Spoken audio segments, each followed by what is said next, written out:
Okay, welcome, Dr. Michael Northcott. Dr. Michael was a professor of ethics at New College, University of Edinburgh, and he is also an Anglican priest. He's written many papers on books on the ecological ethics and religion, including the environment and Christian ethics, and Angel Directs a Storm, and his most recent book, God and Gaia, Science, Religion, and Ethics on a Living Planet.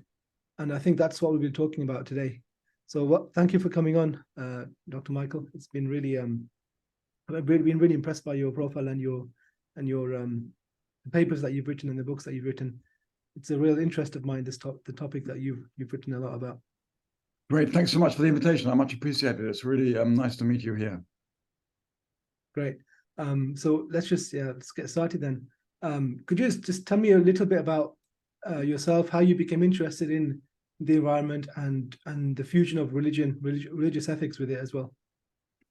Well, I would say these were two strands of my early life which didn't converge for some years, but they both began when I was a teenager. I became quite involved in religious activities as a teenager, and I had a number of experiences which I would describe as kind of ecstatic experiences, I suppose, in relation to beautiful art, places, but also natural beings like trees and hills and so on. So I suppose actually it would be untrue to say that even at that early stage of my teenage years, I had this sense that when I was in nature, something was happening to me spiritually from at least the age of 16.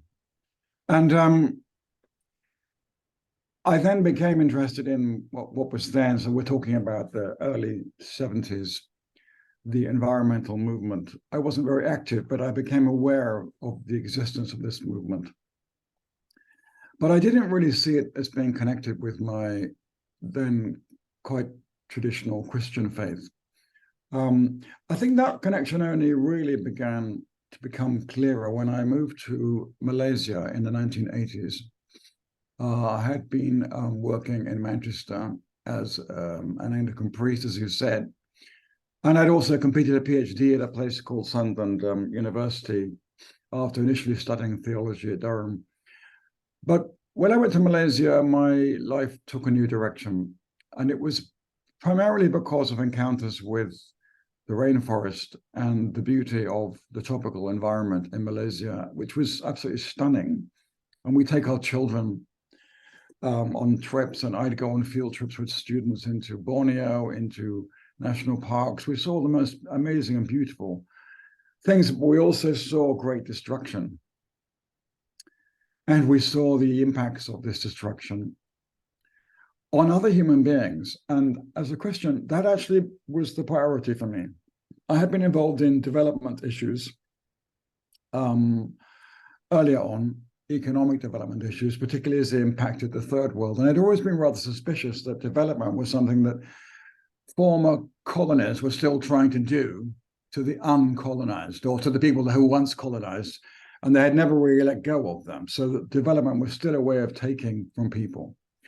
And then when I went to Malaysia and saw how development was still taking from people, even in a supposedly independent sovereign country, I was really shocked and horrified. And I actually felt, from what I saw, that I needed to do something about it in my life.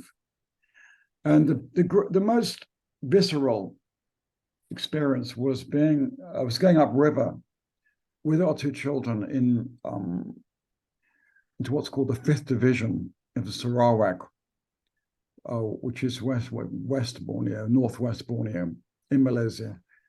And encountering people there who had lost their land, who had lost their livelihood, who've lost safe habitat, who were even experiencing malnutrition because the forests had been destroyed by greedy landowners. Well, they weren't even landowners. I mean, the people who own the land customarily were essentially being evicted from a land that they'd inherited from their grandparents. And I think you and I would both agree that they had ultimately inherited from God. So, but it was being done by people who claimed to be religious. I mean, the governor of Sarawak had the name of Muhammad. So it was by no means easy to unravel the relationship between religion and ecology as it subsequently emerged in my work and my life, because I could see that religion could be used to promote bad things as well as good things in relation to the environment. And of course, traditionally, the kind of religion ecology narrative is that your religion and mine have promoted bad things by promoting dominion, and that humans are the most important, and that this is a mistake, and we're really not that important, and God didn't really mean that we were, even though it says in our Christian scriptures that humans are made a little lower than the angels, and you have very similar statements in the Quran. So what was striking for me was that the environmental crisis was first and foremost a human crisis of injustice in Sarawak. And so when I came back to Britain and I was offered a job at the University of Edinburgh in a broader field of ethics and practical theology, I eventually moved more and more into this field of religion and the environment. And then it became maybe even a little fashionable by the time I got involved in it. And now it's quite a widespread discourse. But what concerns me now is that I think what was a very powerful and important movement is being appropriated by the powers that be, who were appropriating the rainforest in Sarawak. And they're using environmental concern to construct new forms of control and regulation of people's lives, and to take their freedom to start businesses, to raise families, to have adequate income, to be able to afford energy to warm their houses and fertilize their food. And yeah, this is not, I didn't go into the environmental business because I'm anti-people, because I think there are too many souls on this earth. For whatever reason, God intends that there are 8 billion souls on this planet at this time. I don't think that we're here by accident. But a lot of environmentalists, but especially the kind of corporate and governmental agencies which have taken over environmentalism, really think there are too many people here now. And if what we have to do to address the environmental crisis is to reduce their access to energy and food, and if that reduces their life expectancy, and that's already happening in Britain, by the way, the Economist estimated more people died from energy price increases in Britain last winter than died from COVID-19 in 2020, 2021. So that's a complete abuse. It's another kind of colonization. So in a weird way, my life's work now, I feel, is being colonized by the very forces that I felt I needed to resist on behalf of those who were being colonized 30 years ago. Well, anyway, it's quite a complex business, but I hope I've explained myself very clearly there. But please feel free to come back to me if I haven't. No, I understand. I agree with many points, especially about the property rights one as well. Because I think traditionally, like, property rights are God-given rights, right? That's why religions protect property rights. Yep. But they're not the sort of commodified property rights we have now. Precisely. Like, your property rights for your home is like, it's not like you're going to sell it and then make lots of money on it. It's a property right to own a home, to have a living, be rooted in the ground. Yeah. It's very strong in natural law, which is common between our two traditions. Yeah. That these rights are God-given. I mean, I don't agree that a wife is a property of a man, and that's hinted at in the Ten Commandments. I don't agree with that. But I do think that there is such a thing as private property, and it is, but it needn't be private in the narrow sense. So those people in the rainforest had property. They inherited the property of the forest. But these big companies came along, and the government, by the way, of Sarawak, and stole it from them in the name of the law. And to me, this was just deeply unjust. And the result is a disappearance of most of the species that lived in Sarawak. So the environmental crisis, therefore, is deeply interconnected with the failure to respect people's God-given rights. And that's very different from saying, oh, Christianity and Islam are the environmental problem because they put people's rights before nature. It's, well, if corporations put people's rights first, we wouldn't have an environmental crisis. Yeah. Actually, let's, so this is my second question. So what do you think the root causes of the environmental crisis are? Because I think historically you could say that post-Renaissance or around the Industrial Revolution, Christian nations, how Christian they are is up to debate, but Christian nations really dominated over nature and kind of mechanized the mastery over it, and that led to great. I mean, it wasn't just nature; it was human beings, like colonialism, right? Exactly. I think it's a symptom of the same fundamental thing. If you're going to dominate human beings, you're going to do the same to the environment as well, and that led to the environmental crisis because we don't take care of things anymore. And something with modernity. So what do you think what the root cause is?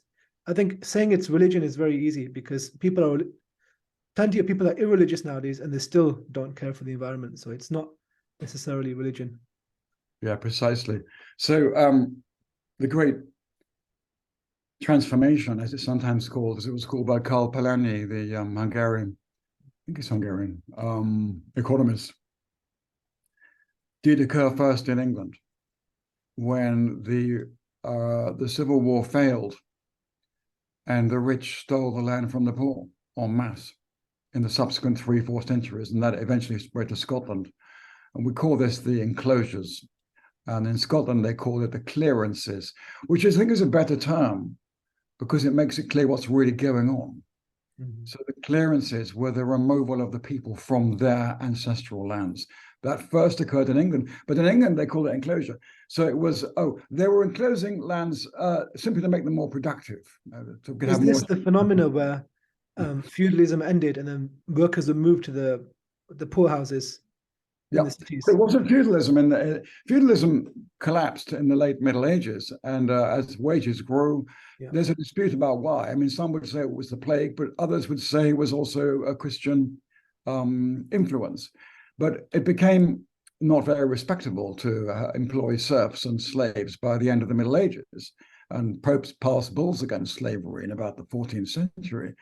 And so people had use rights, quite well established in English law by the 16th century to a patch of land.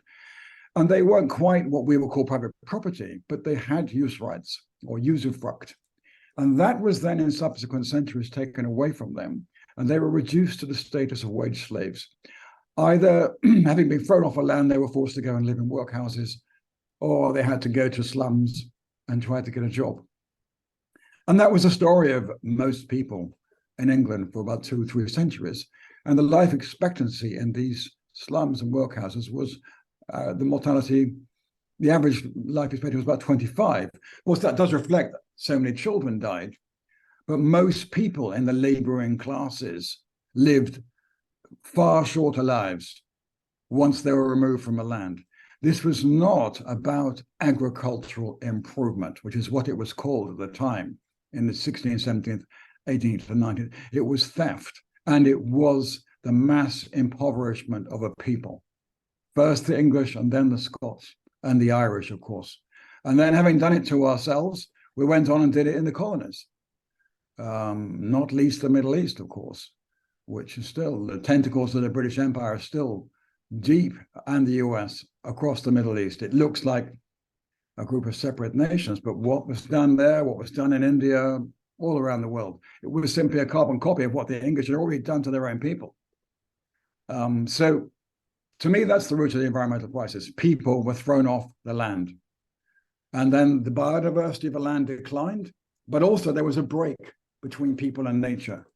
And it's the longest really in England because it's 300 years since many people in England lived on land which they understood how to manage and grow food on and care for the insects and the plants and the state of the soil. And people have just lost that. So they go to a shop now and buy highly processed industrial food, which makes them ill, and they don't understand why. Because they don't understand what food is and what is healthy food and what is healthy land. Yeah, sorry. Do you think that, you know, in our religions, we have this idea of mankind as stewards of the earth, right? So do you think that had a relationship there? So when people were thrown off the land and separated from their ancestral lands, that idea of stewardship was gone. And because men were no longer stewards of the earth, that led to the environmental crisis. Well, effectively a steward is someone who looks after something in trust. And that's quite a good account of what human beings need to do in relation to the patch of land that they own. Ideally, they will pass it on in a more biodiverse condition with healthier soils and cleaner rivers and more trees than they inherited it to their children. And that is to honor God and their children and grandchildren. But what happens then when you lose property is you cease to become a steward. I mean, many people now don't even own these things. You know, they rent them, and they rent their houses and they rent their cars, leasing. So people don't really own property anymore.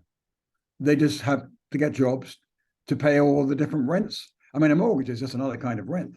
Most people don't pay it off until they retire, and some people don't pay it off until they die. It's why it's called a mortgage, a debt until death. And Britain, having thrown people off the land and stolen the land from them, has the most pernicious mortgage system in the world. I mean, in America, if you stop paying your mortgage, you can walk away from your house and put the keys through the postbox, and the debt stays with the house. In Britain, if you can't pay the mortgage anymore because the energy costs have gone through the roof or something, you lose your job, you can put the keys through the door, but they'll take the house back and they'll sell it, but they'll still claim you owe them all the money you borrowed against that house. This is how problematic things are in Britain. I mean, you live in Britain, right? I mean, so our environmental crisis began with theft, and they are still, the people who organized that theft are still stealing the inheritance of the British people from them. And ultimately then, this is both the most denatured island in Europe. We have the poorest quality land in terms of trees, species, even our coastline, which is massive, by the way, is being systematically trashed by industrial ships. Our soils are systematically trashed. A lot of it simply for rich people to go out and hunt and shoot, which causes flooding in the towns because there's no trees to catch the water. But the soil is degraded. There's almost no animals there anymore. So this is a long process, and it's so incredibly historically wrong to say, oh, it was Christianity that did this, or it was Islam that did this, or it was Abrahamic faith in humans above everything else. No, it was a deep intergenerational injustice. It was theft that did this. Yeah, because the Abrahamic faiths have existed for thousands of years, and it's like this only happened in the last 500, which is exactly, precisely. But it's also exaggerated. I mean, in the book God and Gaia, I did a lot of new work, which I hadn't done for a while. I went back and reinvestigated the science behind the alleged extinction crisis and the alleged climate crisis. And I was quite surprised, actually, by what I found. The extinction crisis is vastly exaggerated. Only about 600 species that we know of have been extinguished in the last 500 years. And most of them are extinguished as a result of the introduction of rats onto small islands around the world. And because we've stopped doing that now, those islands are often recovering their biodiversity. So I don't believe in the doom and gloom stuff. Most of what was on the earth after the large flood, which basically things settled down about 6,000 years ago, and most of the species that were still here then are still here now. Mm-hmm. There aren't nearly so many of them, but that's because of industrial trashing of the oceans and of the soils and the trees by the rich. It's not because of you and me heating our houses or going out and having a beef burger. This is, I'm afraid, to use a very unacademic term, bullshit. But when we come to the climate, so if there's only, I mean, it's way less than 1% of species have gone extinct in the last 6,000 years. This is vastly exaggerated.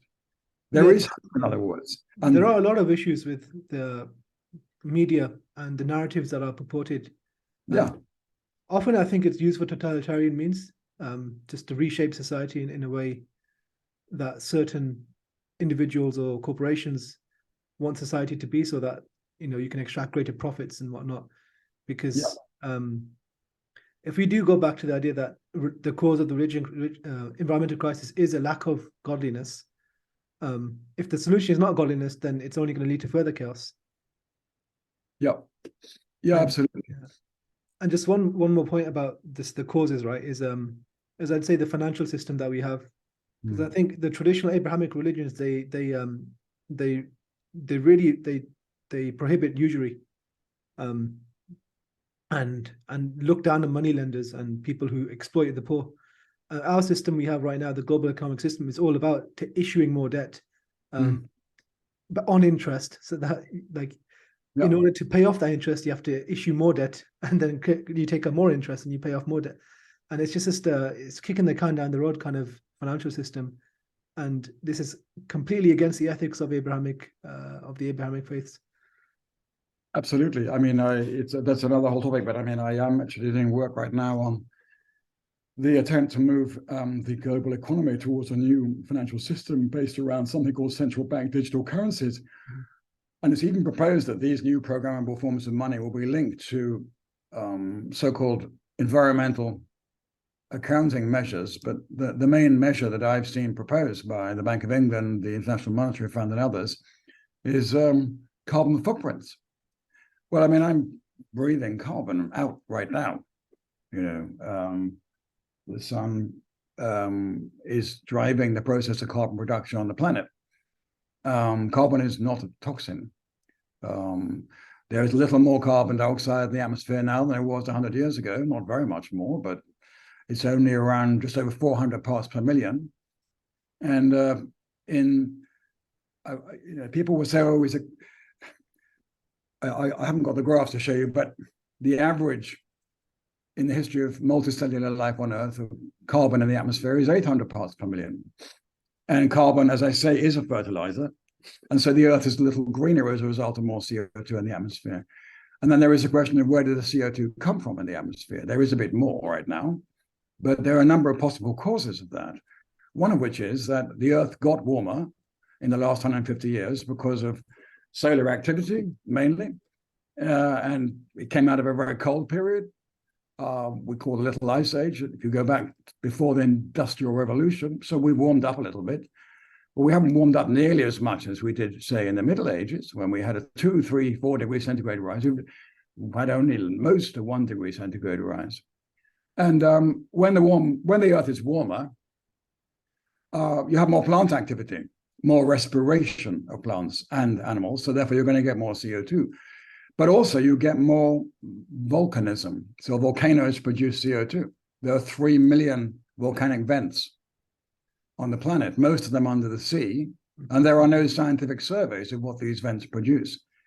And the most recent study I've seen of the human CO2 issue was an atmospheric sampling by scientists, which discovered that the proportion of humanly produced CO2 from so-called fossil fuels, I mean, I don't actually think methane gas is a fossil fuel. It's quite a recent origin, methane gas, biologically, but nonetheless, what they call fossil fuels, that the product from fossil fuels is at most 15% of CO2 in the atmosphere. Now, that is clearly not enough to have provoked the 1 degree warming the Earth has gone through since 1850.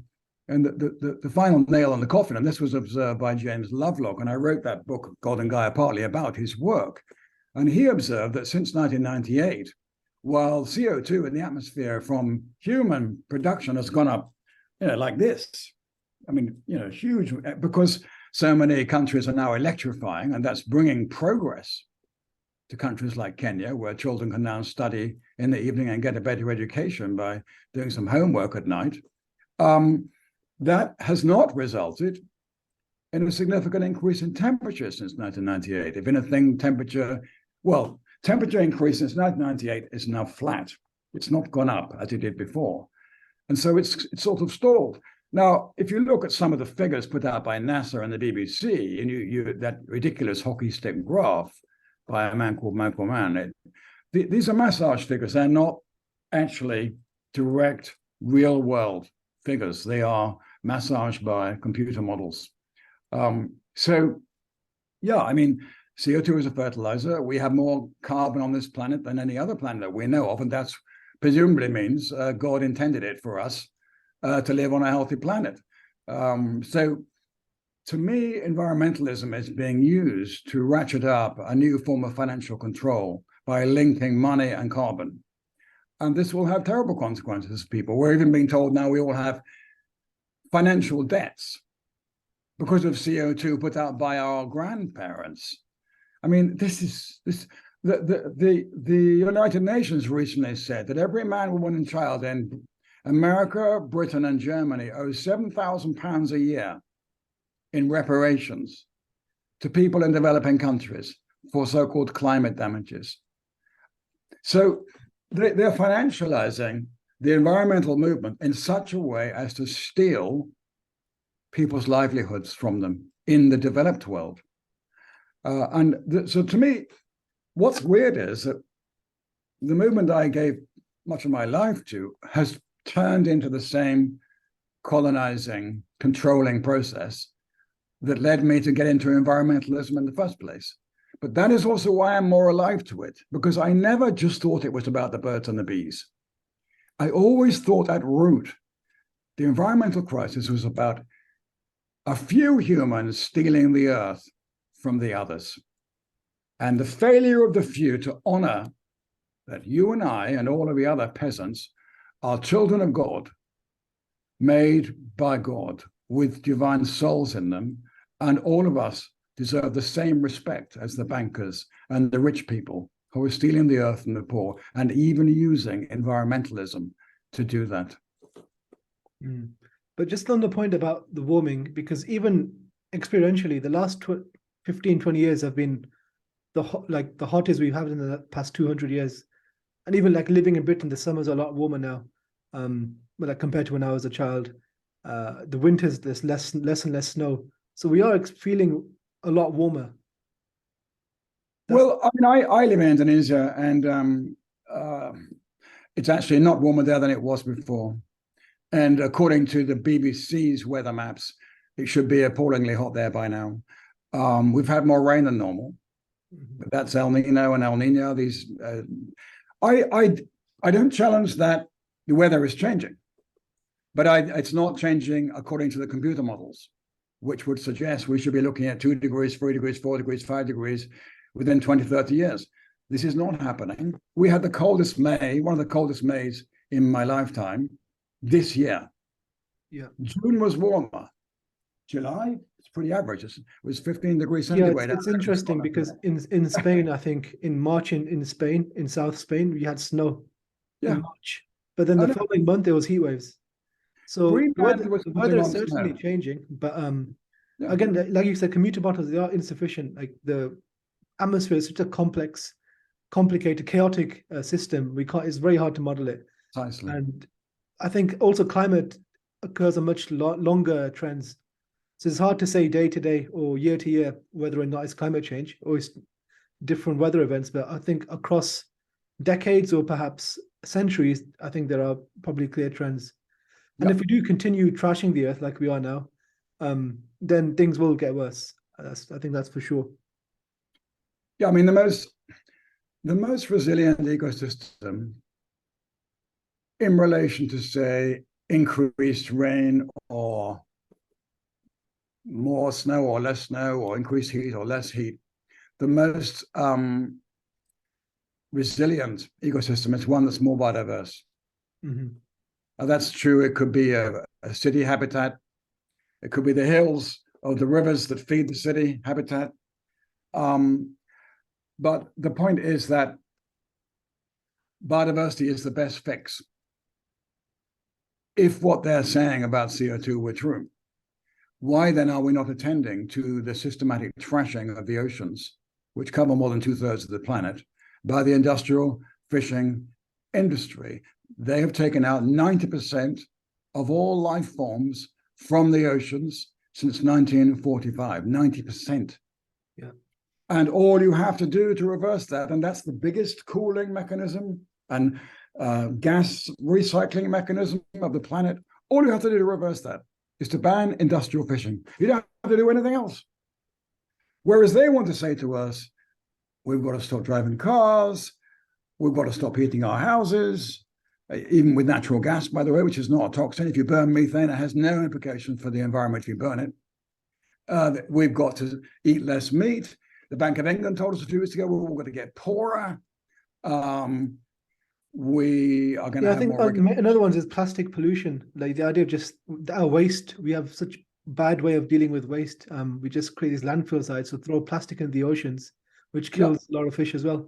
I mean, just the biggest thing is industrial fishing, which is way bigger than plastic in the ocean. And there's been all this focus on plastic in the ocean, when the real issue is we have destroyed the oceans because we've taken the life out of them. But that is never in front and center in any of the environmental debates. And I always find that very odd. I think I partly blame environmentalists here, as well as these climate so-called activists and Just Stop Oil and everything. It's the wrong target. You know, I mean, if you put up the price of oil, who benefits from that? People who own oil. People who own the oil. Yeah. So the environmental movement, as much as it's become a climate movement, has merely increased the profits of the oil companies. And the oil is going through the roof right now.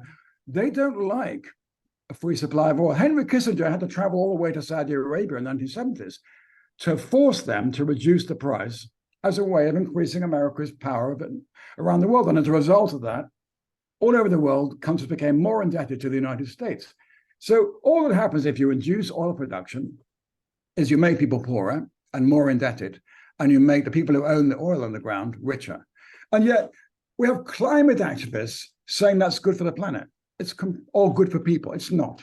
At the moment, we still need fossil fuels like oil because it's used in food production for fertilizer. Because we've trashed biodiversity, we don't farm sustainably anymore. Yeah, absolutely. Rely on artificial fertilizer, which requires natural gas and oil. But when you say at the moment, I have never seen. I know of no scientific study which demonstrates that we're possible to sustain 8 billion people on this planet without oil, gas, and coal. One, because without fertilizer, people will go hungry. And two, because without fossil fuel energy, we will basically be reduced to burning wood again. Or if you live in the tropics, blistering heat. So, you know, it's like they talk about solar and wind as if they, in Britain, the proportion of our energy that after billions of investments, which are driving people into the ground financially because they're 20-30% now taxes on our energy bills to promote these expensive wind turbines and solar panels.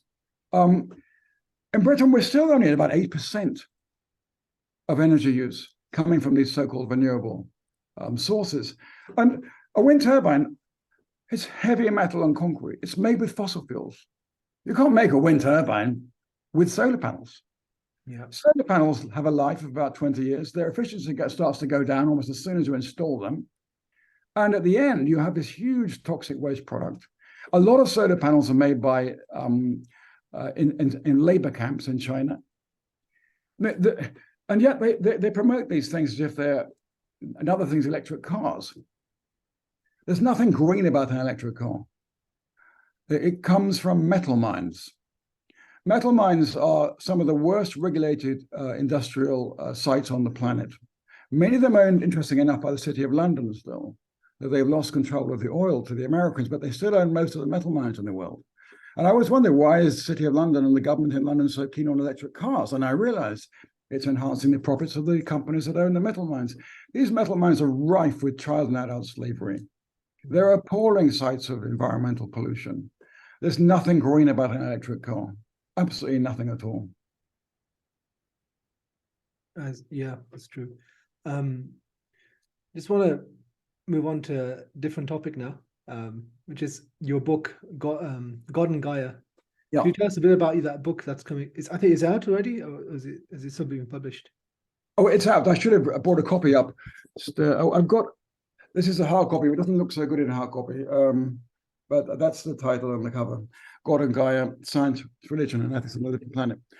I met James Lovelock 4 years ago now, in 2019, in Exeter University. It was anniversary of his birth. So it was like a centennial conference in his honor. And he was an amazing man and very charismatic. And I just thought the time has come when I need to write about this theory as a theologian. And that's essentially what I did in the book. Because really the Gaia theory is a reinvention of a religious tradition, which is that the earth is alive, it's not dead. And in Christianity, we talk about the divine spirit breathing, inspiring living things, plants and animals and so on. Or in some parts of the Christian tradition, we talk about the divine logos, the incarnate word. There are some similar expressions in the Quran. You'd be better placed than me at referring to those. But in other religious traditions also, you have this idea that the earth is alive, and sometimes it's more explicit even in, for example, Taoism in China or in Hinduism. So I wanted to reread the idea that the earth is alive and that its livingness is giving birth to other living things through a theological and religious lens. In Islam, I think the idea is that everything is conscious of God and everything submits to him. So the planets, the stars, everything is by doing their orbits, they are submitting to God. The birds, they praise God. We don't understand them, but everything praises and submits to God. But we're the ones with our choice, and we have to grapple with submission and disobedience at times. Yes, I like that idea of God consciousness being throughout everything, and that's very much that's very close to the Gaia hypothesis, because essentially, if you follow the Gaia theory to its kind of philosophical implications and metaphysical implications, you arrive at the conclusion that the conventional Western dualism between mentality or consciousness and matter is a mistake. And it's a fairly recent mistake. And that what we're finding now with, some people call it postmodern science, such as quantum mechanics, is that actually everything vibrates. There is divine energy in everything, and that everything is energetic, and that everything has its own very distinctive vibration. And that vibration, the kind of deep humming, the rhythm of the earth, as I sometimes call it, that is, what else can one say? It's the divine life manifesting itself through everything. Some people say, oh, you're a pantheist, Professor Northcott. But in the book, I use the analogy of, it comes from a man called Gregory Palamas, who was a monk who spent much of his life at Mount Athos in Greece. And he got into a controversy, which he eventually won, around his idea that when you pray, you get an illumination. This is not just any old prayer, but people who get very deep in prayer.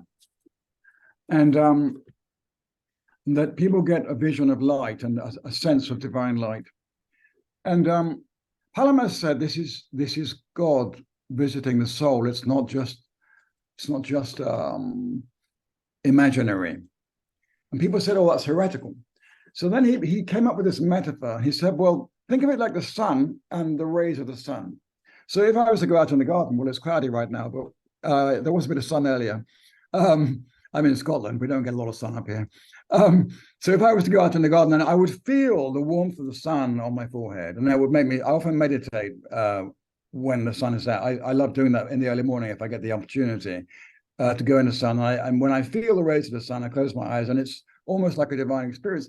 And so for Palamas, right, God is in heaven or in another dimension, but the influence of God is felt truly on earth. And it's the same with the sun. The sun is, well, what is it, millions of miles away, but it's this huge, powerful orb. Yeah, 93 million miles. Yeah, we experience the sun's energy when we feel it on our skin. So that is still the sun. So a pantheist will be saying the sun and the earth are the same thing. Well, I don't believe that. But the divine influence on earth, like the sun's influence on earth, obviously to me is everywhere and in everything. And I mean, this is a side point, but one of the ironies of this whole climate cult is that people have been persuaded to believe that the sun is not the most important influence on the climate of the earth, which is just nonsense. I mean, the sun is the source of our life. It's the source of everything, all the plants, the food, the energy, the oxygen. And that's what the Gaia theory demonstrates, that the interaction of the sun through photosynthesis on plants and even down to rocks and gases, that is what creates the habitat of the earth, which is suitable for us to live in. And as a Christian, I would say that was a divinely initiated set of processes. But these processes are ongoing. It isn't like God just built the thing and then walked away. Mm-hmm. And that's the basic move I make in the book metaphysically, is to argue that these processes which give us life still from the planet and which we interact with are still in some senses the real-time experience of the divine influence on the earth, which, as you rightly say in Islam, we call that consciousness. Well, to me, that's another metaphor for the same thing that I'm talking about, the sun and the sun's rays. Anyway, there's a man called Gregory Palamas, and I only really discovered this metaphor while working on the book, and it helped me think through the problem, because people tend to get into a logical error thinking, well, if it's not God, then we can do what we want with it.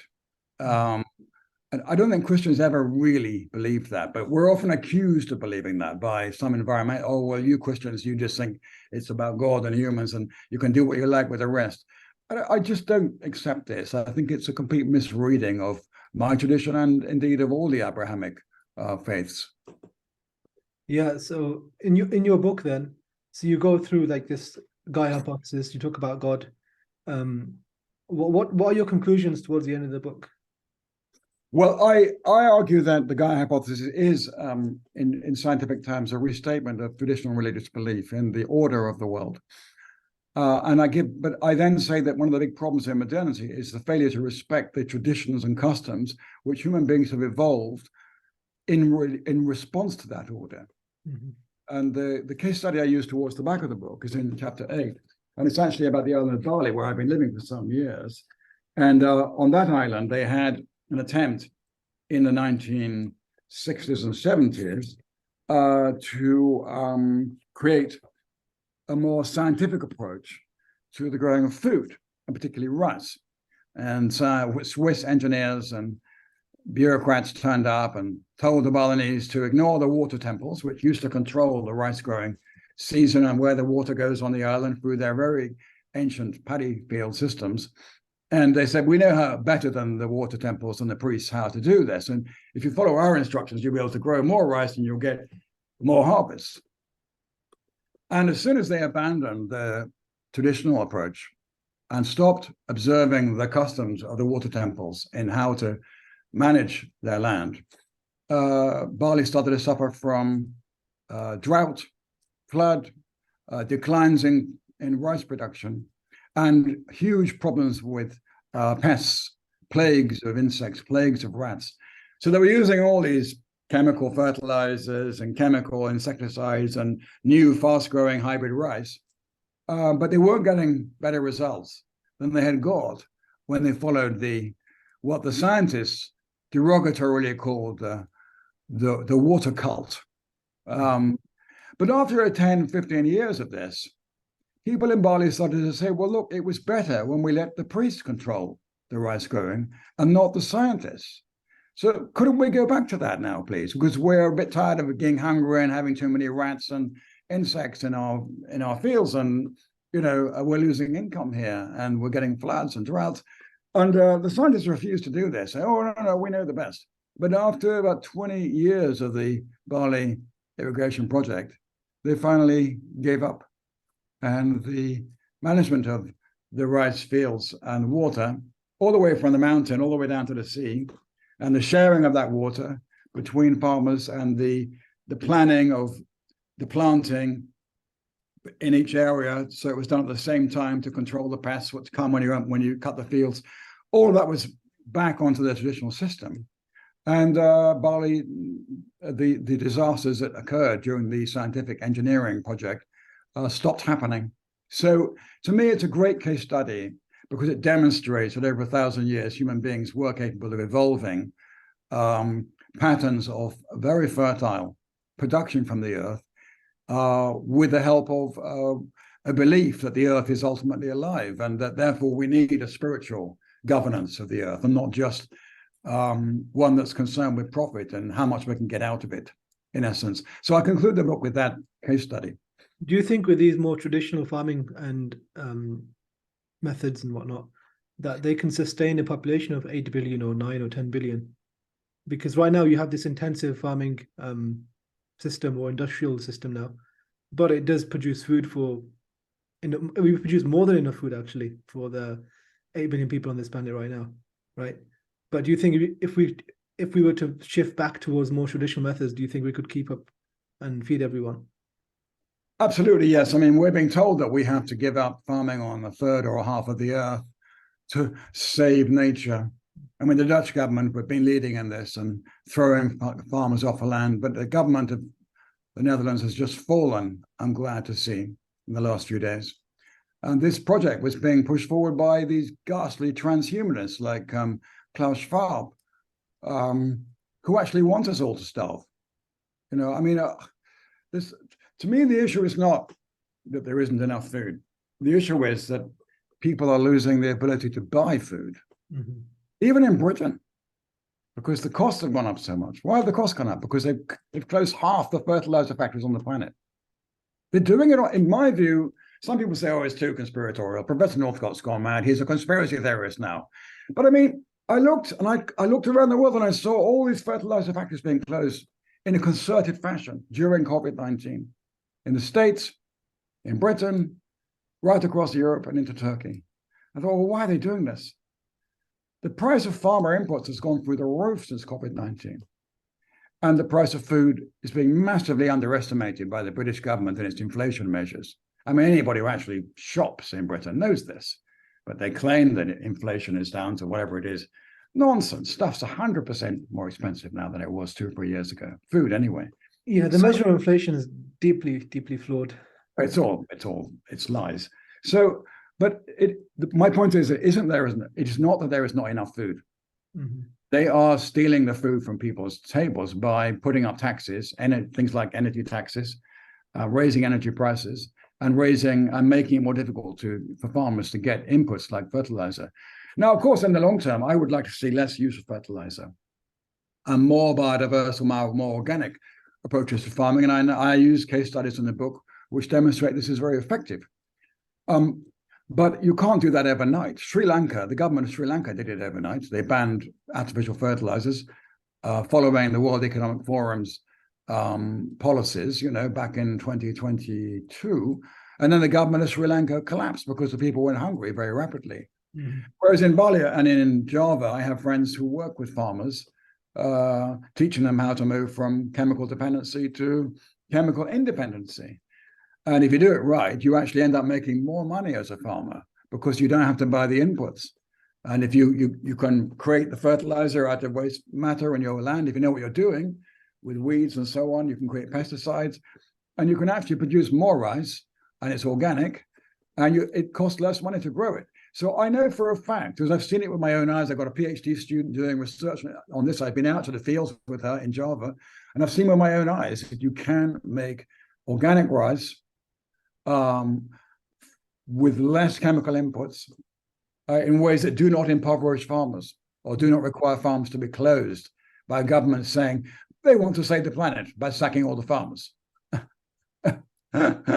Yeah, I think there's a lot of Malthusian influences in like common media narratives, right? But I think as a Muslim, I don't think there would be a lack of food, because there's a verse in the Quran which says God is concerned with the provision of all his creatures. And if we've seen it over the last century, like in 1916, the population of people was 1 billion, and now it's 8 billion, and we still have enough food, right? Yeah. Like food has gone up, and also not just in order to feed humans, you have to feed the animals that humans eat as well. So you've got 7 billion more humans, and how many tens of billions of animals more to feed as well now. But still, we're producing enough food for them as well. So I don't think that there will be a food crisis in terms of we can't produce it. It's more about unless we destroy the environment and the land's incapable of growing food. That's a possible issue. But if we're wise about things, then there'll be plenty of food to go around. Soil conservation is obviously very important, and attending to the quality of the life in the soil. And this is what industrial farming is not doing. But I'm all for that. But my point is that you can grow just as much food on systems that are not chemically dependent, but you have to do things a different way. Yeah. And one of the ways you do it is what's called, and again, it's another case study in the book, holistic ecological management, where you, particularly in the Middle East, a lot of land there is very brittle and very dry and looks like it's just going to turn to desert. And that's a big risk now in sub-Saharan Africa. But there are people in sub-Saharan Africa, including a friend, well, a colleague, let's say, who worked for World Vision in Australia, and he trained the farmers in Mali and Niger to plant shrubs between the rows of food that they were growing. And these are native shrubs. And this is very bare land that was a risk of desertifying, and the water table was going down. And over the years, these native shrubs put down deep roots, hold more water in the soil, and so the plants grown between them for human food increase in productivity. And if you look on satellites now, Niger and Mali are not as brown as they were 20 years ago. And that was a very simple initiative, but it was incredibly powerful. And the other thing I would say about holistic ecological management is that the relationship between animals and soil is very important. What tends to happen in modern industrial animal farming is that we keep animals in lots and paddocks so that they browse everything down to nothing. If animals live in the wild, they're predators, right?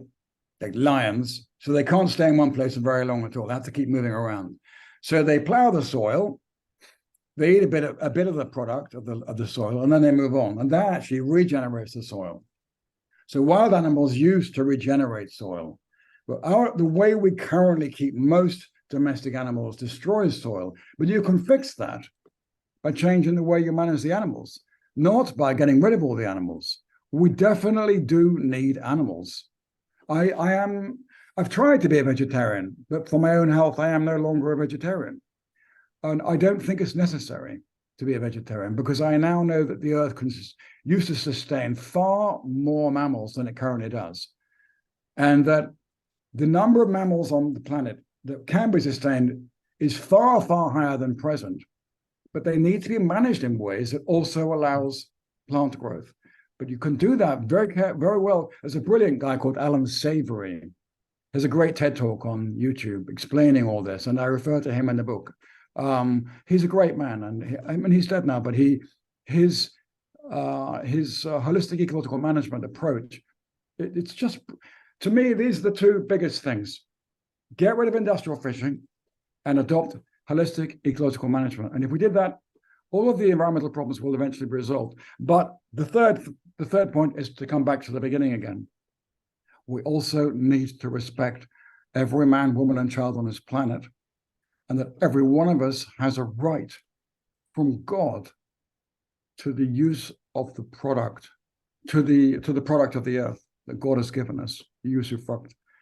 And so we also need to get away from this debt-dependent, corporate-dominated financial and social system, and back to honoring people's rights to grow their own food, to have a patch of land, whether it's in the rainforest, as in ancestral traditions, or a patch of land in a city where they have an allotment. But either way, that's how you get people back to nature, not by corralling them in smart cities and 15-minute zones and all the rest of it, but getting them out more in the countryside, getting them out to understand what trees are and how the animals can live in symbiosis with the land, and how we can grow more food, not less, on a healthy. I think what Marx said was, capitalism and commodification. When you dissociate people from the conditions where things are produced, they tend to exploit them more and disregard them. So because we don't know how where milk really comes from, and the treatment of cows, we don't really understand how to grow food anymore.